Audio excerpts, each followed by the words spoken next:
वह उसे देखना चाहती थी, किंतु वह बड़ा सख्त पर्दा करती है और किसी को यह भी नहीं बताना चाहती कि वह कहां आती जाती है। तुम्हारी अनुमति हो तो मैं अपनी बेटी को शहजादी से मिलवा दूं। प्रधान रक्षक ने इसमें कोई हर्ज नहीं समझा।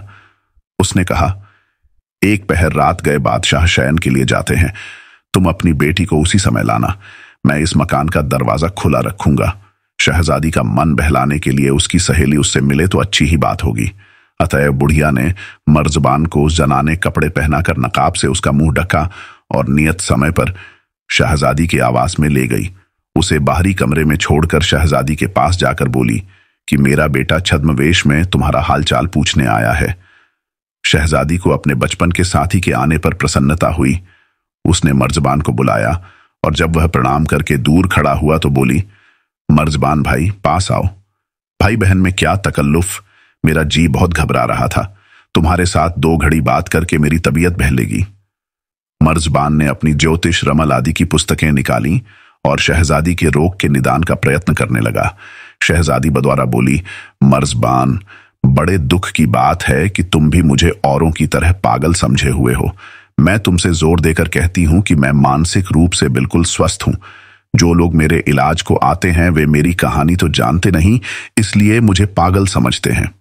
यह कहने के बाद शहजादी बदौरा ने उसे सविस्तार बताया कि उसकी कैसे एक युवक से भेंट हुई जिसने उसके सोते में उसकी अंगूठी बदल ली। मैं पागल नहीं हूं।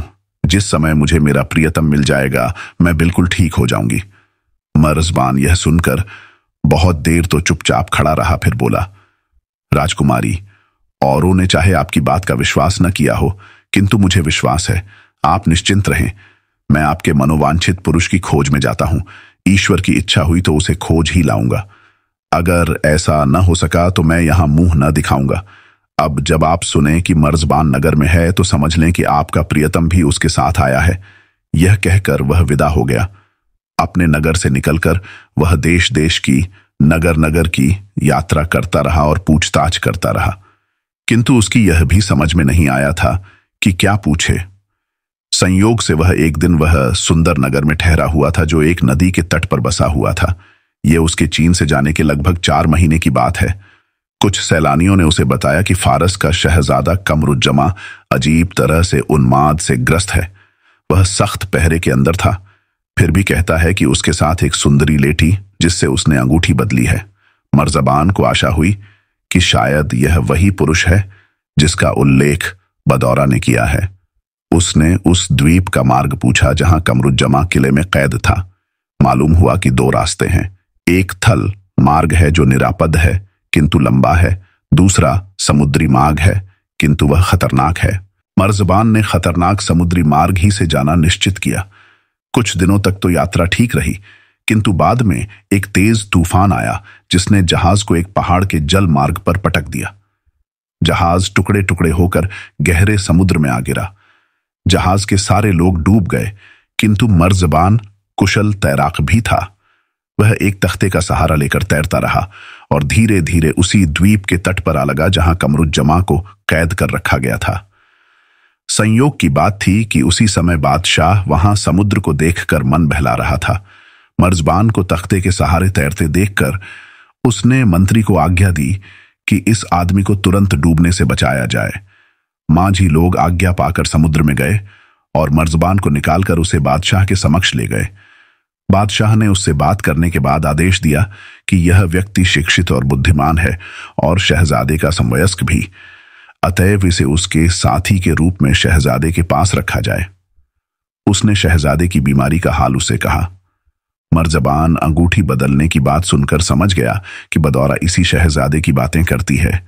उसने बादशाह से प्रार्थना की कि अगर उसे एकांत में शहजादे से बात करने दिया जाए तो संभव है कि शहजादे का रोग दूर हो जाए।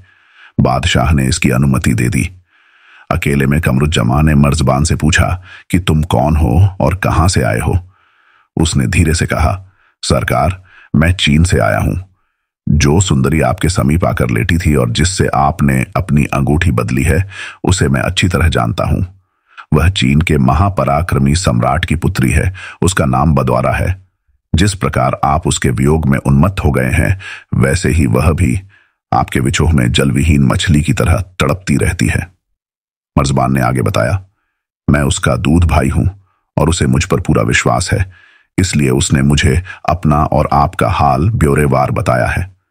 आप ही की भांति वह भी अपने पिता के आदेशानुसार कैद में है, बल्कि आपसे अधिक दुर्दशा में है, क्योंकि उसे सोने की जंजीरों से बांध दिया गया है।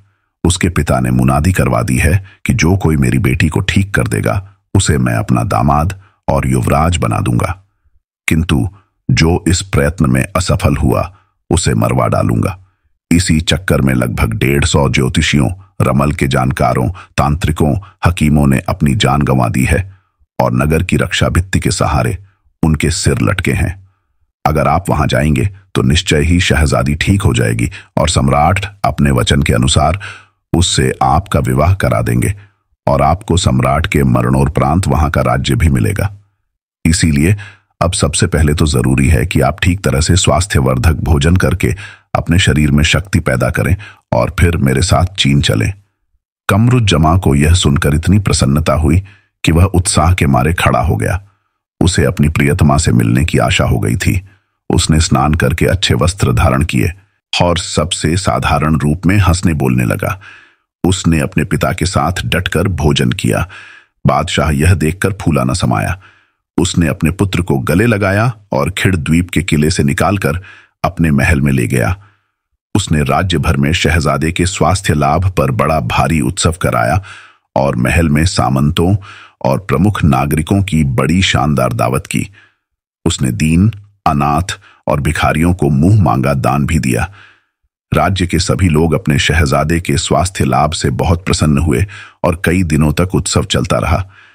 कमरुज्जमा ने अब स्वास्थ्यकारी भोजन करना आरंभ कर दिया था, इसलिए कुछ ही दिनों में उसके शरीर में पूर्ववत शक्ति आ गई।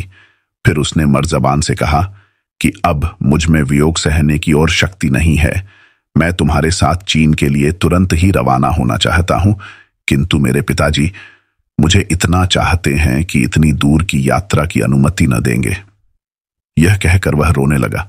मर्जबान ने कहा, आपकी बात ठीक है, किंतु एक तरकीब है जिससे आप यहां से निकल सकते हैं। आप अपने पिता से 2-3 दिन के लिए आखेट पर जाने की अनुमति लीजिए और अपने साथ मुझे और कुछ सेवकों को रखिए। साथ में 2 असील तीव्रगामी घोड़े भी ले चलें। वहां से हम दोनों चीन को चल देंगे। शहजादे को उसकी राय पसंद आई। उसने बादशाह से आखेट की अनुमति मांगी, जो उसने प्रसन्नतापूर्वक दे दी। यह लोग पूर्व दिशा की ओर चल दिए। साय होने पर यह लोग एक सराय में रुके। खाने पीने के बाद और लोग सो गए, किंतु आधी रात को यह दोनों अपने तेज घोड़े पर निकल पड़े।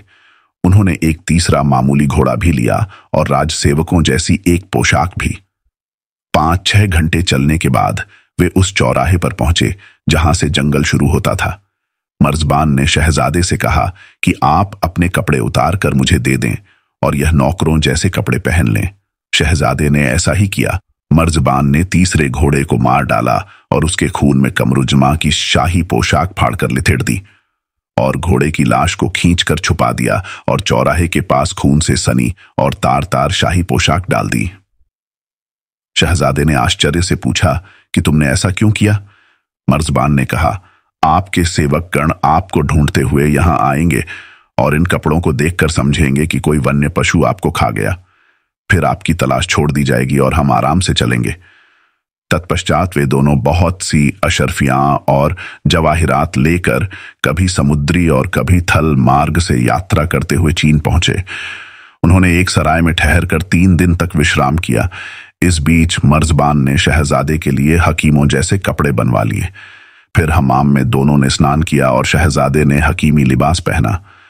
मर्जबान ने कहा कि अब तुम बादशाह के पास हकीम बनकर जाओ और बदौरा की चिकित्सा की बात करो, और मैं बदौरा के पास जाकर तुम्हारे आगमन का समाचार देता हूं। यह कहकर वह अपने घर गया और अपनी मां से कहा कि तुम तुरंत शहजादी को मेरे आने की खबर करो। इधर कमरुज्जमा महल में नीचे पहुंचा और पुकार कर कहने लगा, मैं दूर देश से आया हुआ हकीम हूं। मैं शहजादी का इलाज करना चाहता हूं। यदि शहजादी मेरे इलाज से अच्छी हो जाएगी तो बादशाह अपने वचनानुसार उससे मेरा विवाह कर दें, वरना मुझे मृत्यु दंड दे दें। बादशाह के सेवकों ने उसकी सौंदर्य और यौवनावस्था को देखकर दुख किया कि यह कहां मरने के लिए आ गया है। उन्होंने उसे बहुत समझाया कि क्यों अपनी जान का दुश्मन हुआ है, तेरे जैसे न मालूम कितने आदमी मर गए हैं, किंतु कमरुज्जमा अपनी बात पर दृढ़ रहा।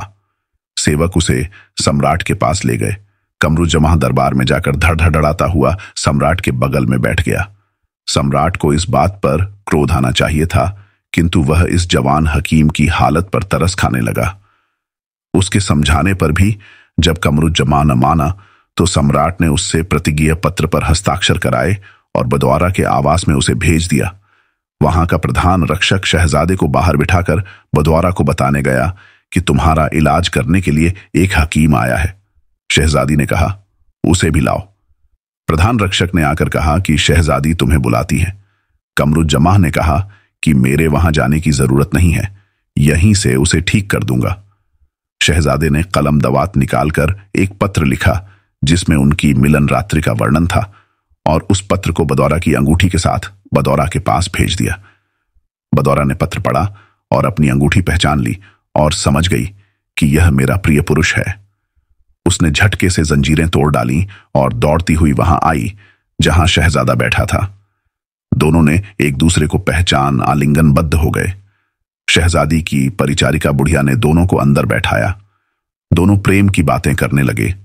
बदौरा ने अपनी अंगूठी शहजादे को देकर कहा, तुम इसे अपने पास ही रखो और मैं भी तुम्हारी अंगूठी अपनी जान से भी प्यारी समझकर अपने पास रखूंगी। बदौरा के प्रधान रक्षक ने दौड़कर सम्राट को सूचना दी कि हकीम ने तो दूर ही से शहजादी को स्वस्थ कर दिया और अब वह बिल्कुल सामान्य रूप से बातचीत कर रही है। सम्राट तुरंत ही बदौरा के आवास में आया और बेटी को पूर्ण स्वस्थ देखकर अपने सीने से लगा लिया। फिर उसने बदौरा का हाथ कमरुज्जमा के हाथ में देकर कहा कि मैं अपनी प्रतिज्ञा के अनुसार अपनी बेटी तुम्हें दे रहा हूं। अब तुम बताओ कि तुम कौन हो और कहां से आए हो। कमरुज्जमा ने कहा कि मैं न हकीम हूं न तांत्रिक, मैं फारस देश के खलदान नामक भाग के बादशाह का पुत्र हूं। फिर उसने अपने प्रेम का सविस्तार वर्णन सम्राट के सन्मुख किया। सम्राट को यह सब सुनकर बड़ा आश्चर्य हुआ और उसने आदेश दिया कि इस वृत्तांत को स्वर्णाक्षरों में लिखवाकर शाही ग्रंथागार में रखवा दिया जाए। फिर उसने अपने कर्मचारियों को आदेश दिया कि विवाह की तैयारियां की जाए। कुछ दिनों में तैयारियां पूरी हो गईं और बदौरा का कमरुज्जमा के साथ विवाह हो गया। दोनों प्रेमियों की बड़े दिनों की मनोकामना पूरी हुई और वे आनंदपूर्वक रहने लगे। सम्राट ने कमरुज्जमा को अपना मंत्री नियुक्त कर दिया और उससे राज्य प्रबंध में सहयोग लेने लगा, किंतु यह आनंद उल्लास कुछ दिनों बाद ठंडा पड़ गया। हुआ यह कि कमरुज्जमा ने एक रात यह स्वप्न देखा कि उसका पिता मरणासन्न है और रो रो कर कह रहा है कि हाय, मेरा इकलौता बेटा मुझसे बिछुड़ गया और उसके वियोग में मेरे प्राण निकल रहे हैं। कमरुज्जमा यह स्वप्न देखकर चौंक उठा और दुख के मारे रोने लगा। उसके रोदन से उसकी पत्नी जाग गई और परेशान होकर पूछने लगी कि तुम्हें क्या हो गया है, रो क्यों रहे हो। कमरुज्जमा ने उसे बताया कि मैंने क्या सपना देखा है। शहजादी बदौरा समझ गई कि उसे अपने पिता की बहुत याद आएगी और उसका जी इस देश में नहीं लगेगा। उसने शहजादे को दिलासा दिया कि मैं तुम्हें तुम्हारे पिता से मिलवाने का प्रबंध करूंगी। इससे दूसरे दिन उसने अपने पिता से कहा कि हम लोग 1 वर्ष के लिए देशाटन को जाना चाहते हैं। उसने खेदपूर्वक यह बात स्वीकार कर ली और बहुत से सेवक, घोड़े, हाथी, अशर्फियां और रत्नादि देकर कहा कि तुम लोग 1 वर्ष में वापस जरूर आ जाना। वह स्वयं भी कुछ दूर तक उनके साथ गया। अब यहां से कमरुज्जमा पर नई विपत्तियां पड़नी शुरू हो गईं। 1 महीने की यात्रा के बाद वे लोग एक विशाल वन के किनारे पहुंचे।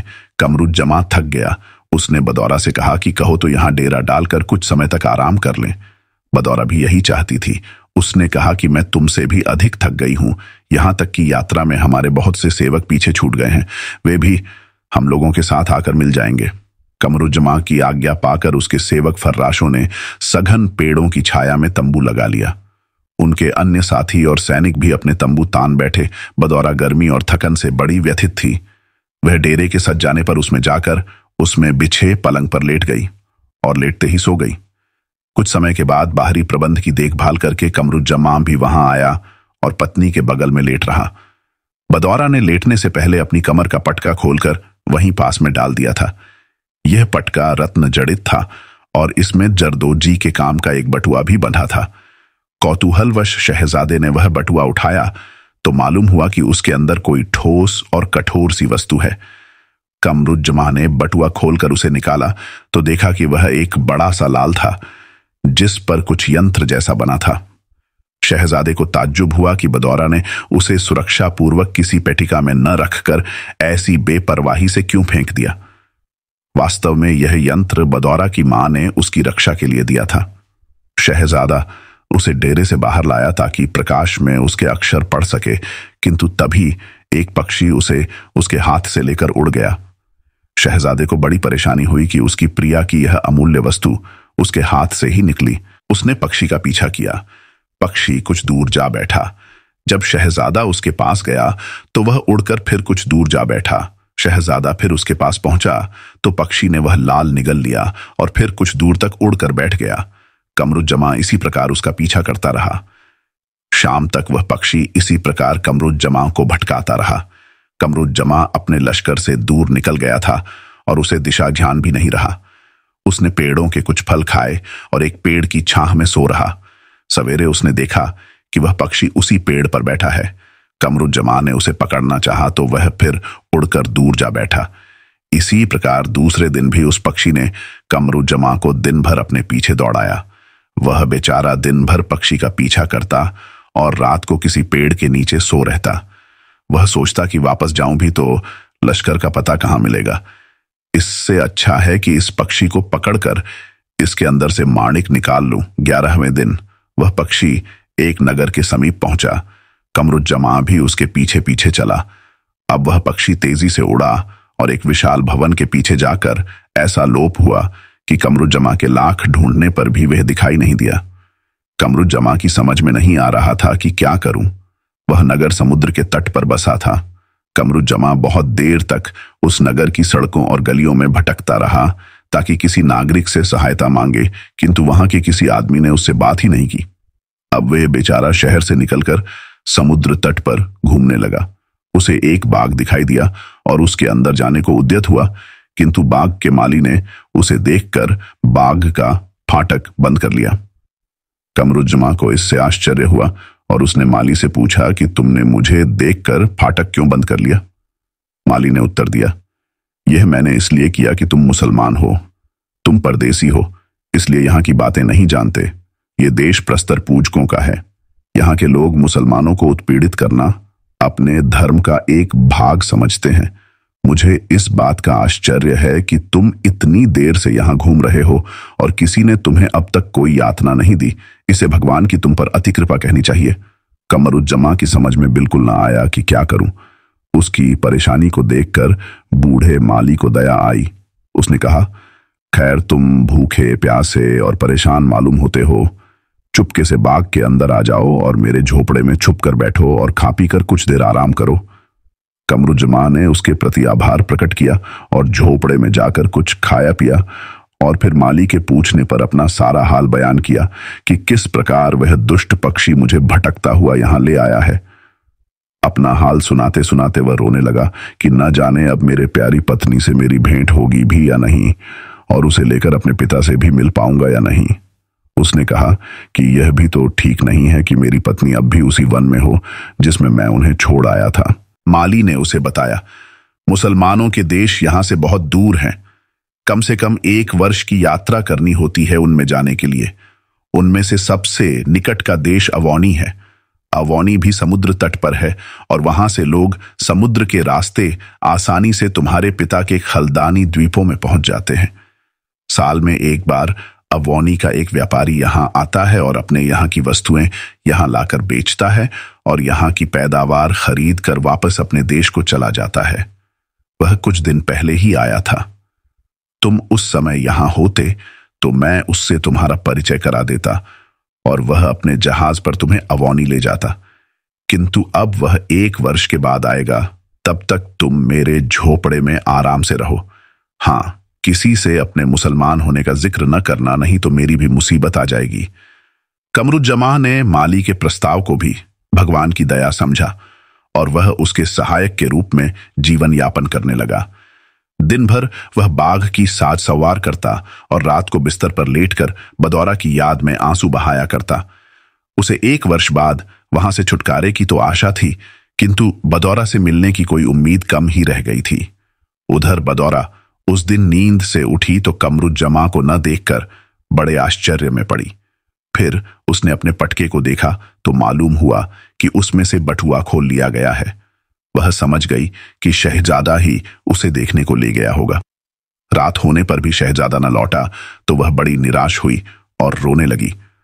उसने क्रोध में यंत्र के निर्माता को खूब गालियां दी, जिसके कारण उसके प्रियतम पर यह विपत्ति पड़ी थी।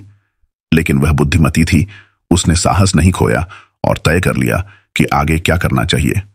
शहजादे के जाने का हाल 2-1 दासियों के अलावा किसी को नहीं मालूम था। बदौरा ने उन्हें कड़ी चेतावनी दी कि वे किसी भी दशा में शहजादे के जाने का समाचार किसी को न दें। वह सोचती थी कि लश्कर वाले इस समाचार को सुनकर बगावत न कर दें और उसे कोई हानि न पहुंचाए। उसने खुद शहजादे के कपड़े पहने और उसी की तरह साज सज्जा की। फिर उसने लश्कर के लोगों के लिए आदेश पहुंचवाया कि कल सुबह अंधेरा रहते ही यहां से कूच कर दिया जाए। उसने अपनी पालकी में अपनी जगह एक दासी को बिठा दिया और स्वयं एक तीव्रगामी घोड़े पर सवार हो गई। शाही लश्कर के कूच करते ही मौका पाकर उसने एक अन्य दिशा में अपना घोड़ा दौड़ा दिया। वह कई मास तक कभी जल मार्ग और कभी थल मार्ग से यात्रा करती हुई, जिसके दौरान हर जगह अपने पति का पता लगाती जाती थी, अवौनी में पहुंची। उसने अपना नाम खलदान द्वीप का शहजादा कमरुज्जमा बताया था। अवौनी के बादशाह अशम्स को उसके आगमन का समाचार मिला तो वह उससे भेंट करने के लिए स्वयं ही सागर तट पर गया, जहां बदौरा के जहाज ने लंगर डाला था। अवौनी और खलदान देशों के बादशाहों में मैत्री के संबंध थे। बादशाह ने बदौरा को कमरुज्जमा समझकर उसका बड़ा सम्मान किया और आदर पूर्वक उसे अपने महल में ले आया और 3 दिन तक उसके सम्मान में कई भोज और समारोह की। इसके बाद कमरुज्जमा रूपी बदौरा ने विदा की अनुमति चाही। अवौनी का बादशाह उसके रूप और चातुर्य पर मुग्ध था और चाहता था कि उसे अपने पास रखूं, लेकिन इस बात को सीधी तरह न कहकर उसने कहा, मेरे युवा मित्र, तुम जानते हो कि मैं अब वृद्ध और अशक्त हो गया हूं और राज्य संचालन में मुझे कठिनाई होती है। मेरा कोई पुत्र नहीं है जो मेरी सहायता करे। मेरे केवल एक बेटी है जो अत्यंत सुंदर और बुद्धिमान है। मैं चाहता हूं कि उसका विवाह उसी के अनुरूप किसी सुंदर और चतुर व्यक्ति के साथ करके निश्चिंत हो जाऊं। तुम हर तरह से उसके योग्य हो, इसलिए मैं चाहता हूं कि तुम उससे विवाह कर लो और मेरे राज्य के उत्तराधिकारी बन जाओ। तुम्हें इस बारे में क्या कहना है? बदौरा बड़ी उलझन में पड़ी। सोचने लगी, यदि मैं वास्तव में पुरुष होती तो इससे अच्छा अवसर मेरे जीवन में आना नहीं था, लेकिन मैंने तो मजबूरी में यह वेश धारण किया है। मैं राजकुमारी के साथ विवाह कैसे कर सकती हूं? सुहागरात ही में मेरा भेद खुल जाएगा और फिर सभी अपने परायों में मेरा न जाने कितना अपमान होगा। और अगर मैं विवाह से इनकार करती हूं तो बादशाह नाराज हो जाएगा और नाराज होकर न जाने मुझ पर क्या क्या अत्याचार करे। संभव है आजीवन कारावास दे दे। अभी तक मेरे पति का भी पता नहीं चला है और मुझे उसका पता लगाना है।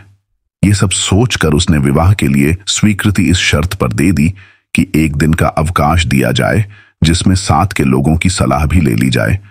बादशाह ने इसकी अनुमति दे दी और अपने सामंतों और दरबारियों को बुलाकर कहा कि मैंने इस नवागंतुक से अपनी बेटी का विवाह करने का निश्चय किया है। आप लोग इस बारे में क्या कहते हैं? उन लोगों ने कहा कि आपका निर्णय अत्युत्तम है। अतएव बड़ी धूमधाम से कमरुज्जमा बनी हुई बदौरा का विवाह अवौनी की शहजादी के साथ हो गया। इसके बाद बादशाह ने उतनी ही धूमधाम से अपने तथाकथित दामाद को युवराज बनाने की रस्म पूरी की और राज्य का प्रबंध उसके सुपुर्द कर दिया। सभी सामंतों ने उसे भेंटें दी। रात को बदौरा को शहजादी के शयन कक्ष में पहुंचा दिया गया। बदौरा आधी रात तक ईश्वर की वंदना में लगी रही और जब शहजादी सो गई तो पलंग के किनारे खुद भी सो गई। अवौनी की रस्म थी कि बेटी का उसके पति से प्रथम संभोग होने पर बड़ी धूमधाम से समारोह किया जाता था। इसलिए दूसरे दिन बादशाह ने इशारे से अपनी बेटी से रात का हाल पूछा। शहजादी सिर झुकाकर बैठी रही।